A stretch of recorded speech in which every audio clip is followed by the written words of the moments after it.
কল্পনা করুন, রাতের অন্ধকারে মশালের আলো দুলছে, নীল নদের বাতাসে ইতিহাস ফিসফিস করছে, আর সেই অন্ধকারের মাঝে জন্ম নিচ্ছে এক কিংবদন্তি, এক নারী যাকে আমরা শুধু সৌন্দর্যের রানী বলে জানি। কিন্তু সত্যিটা কি এতটাই সরল? যে নারীকে নিয়ে পৃথিবী মুগ্ধ, তিনি কি সত্যিই শুধু সুন্দর ছিলেন, নাকি তিনি ছিলেন এক ভয়ঙ্কর বুদ্ধিমত্তার অধিকারী, যিনি নিজেকে আকর্ষণের অস্ত্র বানিয়ে পৃথিবীর সবচেয়ে শক্তিশালী সাম্রাজ্যকেও চ্যালেঞ্জ করেছিলেন? এটাই সেই গল্প, ক্লিওপাত্রা সেভেন্থ ফিলোপেট্রা। এক নারী যিনি জন্মেছিলেন ক্ষমতার খেলায়, বড় হয়েছেন ষড়যন্ত্রের ভেতরে, আর শেষ পর্যন্ত ইতিহাস নিজের হাতে লিখে গেছেন। তিনি নিজের ভাইকে বিয়ে করেছিলেন, তিনি প্রেমে ফেলেছিলেন জুলিয়াস সিজারকে, তারপর আবার জড়িয়ে পড়েছিলেন মার্ক অ্যান্থনির সঙ্গে। কিন্তু এগুলো কি শুধু প্রেমের গল্প ছিল, নাকি ছিল এক নিখুঁত রাজনৈতিক চাল? তিনি ছিলেন একমাত্র নারী যিনি রোমের ক্ষমতাকে চ্যালেঞ্জ করেছিলেন। তিনি ছিলেন সেই রানী যিনি নিজের সন্তানকে বিশ্বের শাসক বানাতে চেয়েছিলেন। আর যখন সবকিছু ভেঙে পড়ছিল, তিনি এমন এক মৃত্যু বেছে নিলেন যা আজও রহস্যে ঢাকা। আজ আমরা সেই চাপা পড়ে থাকা সত্যগুলো খুঁজে বের করব। আজ আমরা জানবো কেন এক নারীকে ইতিহাস ভয় পায়, কেন তার নাম আজও কিংবদন্তি, আর কেন তার গল্প এখনো শেষ হয়নি। এটাই ক্লিওপেট্রার অজানা, অন্ধকার এবং ভয়ঙ্কর সত্যের গল্প। নাম্বার 5, মিশরের নাম উঠলেই অনেকের মনে প্রথম যে নামটা আসে সেটা হলো ক্লিওপেট্রা। কিন্তু এই পরিচয়ের ভেতরে লুকিয়ে আছে এক বড় চমক। ক্লিওপেট্রা জন্মসূত্রে মিশরীয় ছিলেন না, তিনি ছিলেন মূলত গ্রিক বংশোদ্ভূত। তার শিকড় খুঁজতে গেলে আমাদের ফিরে যেতে হবে টলেমি ফার্স্ট স্টোয়ার এর সময়কালে। তিনি ছিলেন আলেকজান্ডার দ্য গ্রেটের একজন বিশ্বস্ত সেনাপতি। আলেকজান্ডারের মৃত্যুর পর তার বিশাল সাম্রাজ্য ভেঙে গেলে টলেমি মিশরের শাসনভার গ্রহণ করেন এবং তিনি নতুন রাজবংশ প্রতিষ্ঠা করেন, টলেমিক ডাইনাস্টি। এই রাজবংশ প্রায় 300 বছর ধরে মিশর শাসন করে, কিন্তু তারা নিজেদের সংস্কৃতি হিসেবে ধরে রাখে গ্রিক ঐতিহ্য, ভাষা এবং জীবনধারা। এই দীর্ঘ সময় জুড়ে টলেমির শাসকরা মিশরের সাধারণ জনগণের সঙ্গে পুরোপুরি মিশিয়ে আননি।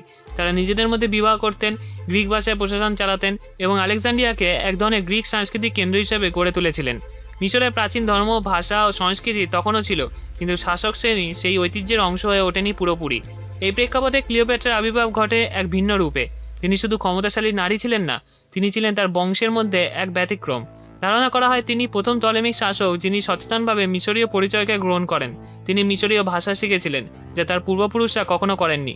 শুধু তাই নয়, তিনি নিজেকে দেবী আইসিসের অবতার হিসেবে উপস্থাপন করতেন, যা মিশরের জনগণের কাছে তাকে অনেক বেশি গ্রহণযোগ্য করে তোলে। এইভাবে ক্লিওপেট্রা এক অদ্ভুত দ্বৈত পরিচয়ের প্রতীক হয়ে ওঠেন। রক্তে তিনি গ্রিক, কিন্তু রাজনীতি ও জনসংযোগে তিনি হয়ে ওঠেন এক মিশরীয় রানী, যে নিজের শাসনকে শক্তিশালী করতে জনগণের সংস্কৃতিকে নিজের অংশ করে নেয়। তাই ইতিহাসের সবচেয়ে বিখ্যাত মিশরের রানী আসলে জন্মগতভাবে মিশরীয় না হলেও তার বুদ্ধিমত্তা ও কৌশলের মাধ্যমে তিনি এমন এক পরিচয় তৈরি করেছিলেন যা আজও তাকে মিশরের প্রতীক হিসেবে দাঁড় করিয়ে রেখেছে। নাম্বার 4, প্রাচীন মিশরের রাজপরিবারে এমন কিছু প্রথা ছিল যা আজকের দৃষ্টিতে অস্বাভাবিক মনে হতে পারে। ক্লিওপাত্রা দ্য সেভেন্থ সেই প্রথারই এক জটিল বাস্তবতার মধ্যে জন্মেছিলেন।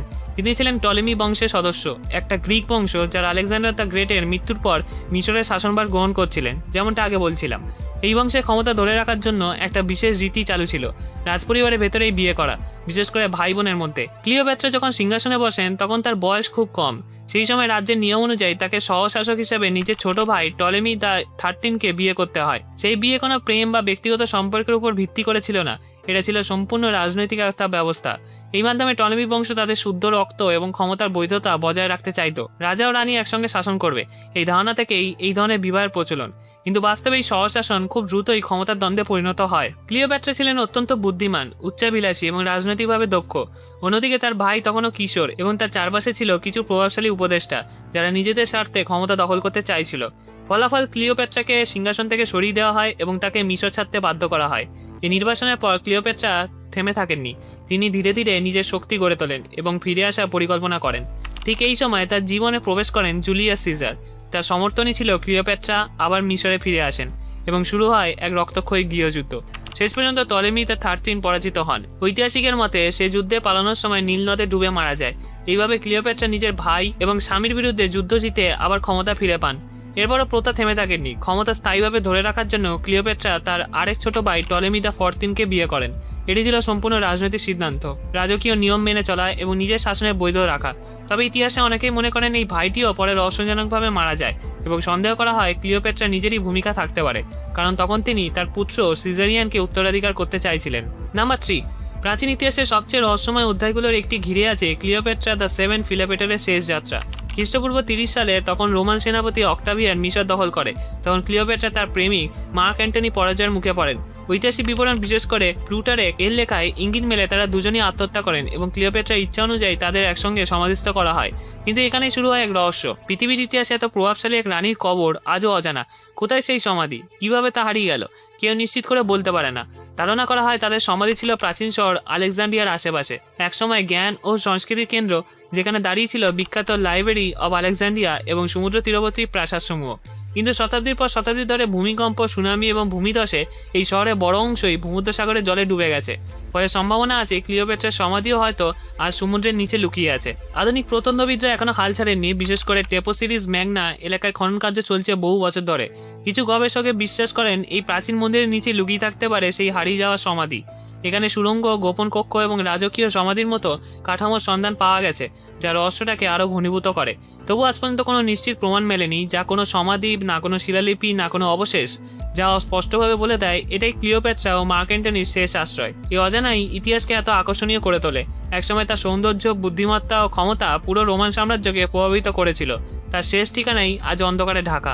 নাম্বার 2, ক্লিওপেট্রা এবং মার্ক অ্যান্টনির সম্পর্ককে শুধু প্রেমের গল্প হিসেবে দেখলে বড় ভুল হবে। এটা ছিল এক গভীর রাজনৈতিক হিসাব, একটা জোট যার লক্ষ্য ছিল পূর্বাঞ্চলের উপর ক্ষমতা প্রতিষ্ঠা করা। জুলিয়াস সিজারের মৃত্যুর পর রোমান সাম্রাজ্য 3 ভাগে বিভক্ত হয়ে পড়ে, আর সেই সময় মার্ক অ্যান্টনি পূর্বাঞ্চলের দায়িত্বে ছিলেন। অন্যদিকে ক্লিওপেট্রা ছিলেন মিশরের রানী, একটা অত্যন্ত ধনী, কৌশলগতভাবে গুরুত্বপূর্ণ রাষ্ট্রের শাসক। এই দুই শক্তির মিলন কোনো আকস্মিক ঘটনা ছিল না।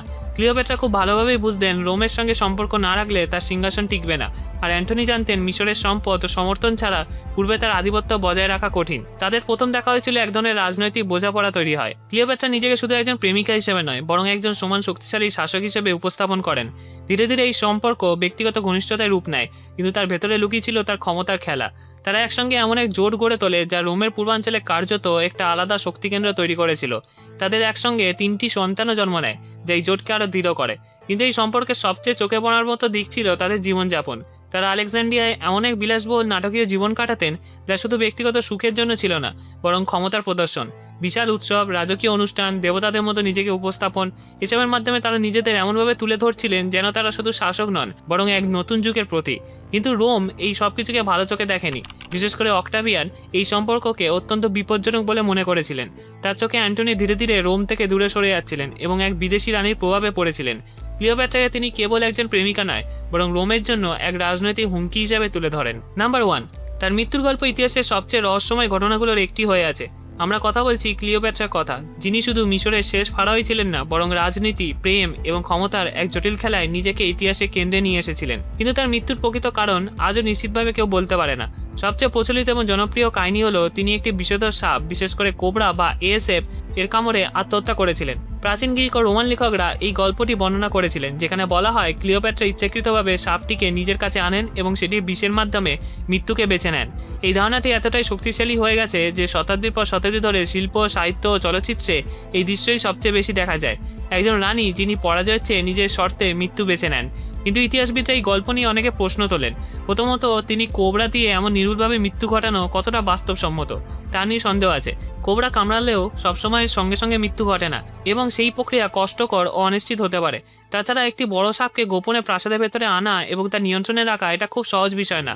তাই অনেক গবেষক মনে করেন এএসএফ বাইট গল্পটি হয়তো প্রতীকী বা নাটকীয়ভাবে তৈরি করা হয়েছে। অন্য একটি তথ্য বলে ক্লিওপেট্রা হয়তো বিষ ব্যবহার করেছিলেন, কিন্তু সেটা সাপ নয়, বরং কোনো রাসায়নিক বা উদ্ভিজ্জ বিষ, যা দ্রুত এবং তুলনামূলকভাবে কম যন্ত্রণায় মৃত্যু ঘটাতে পারে।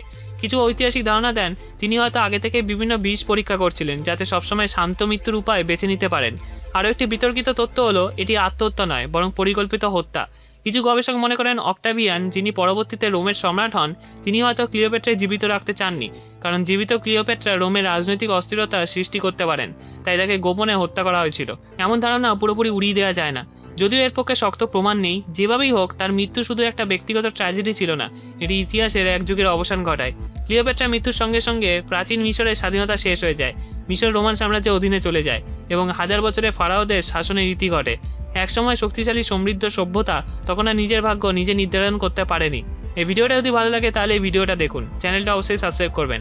আশা করি ভালো লাগবে। ধন্যবাদ।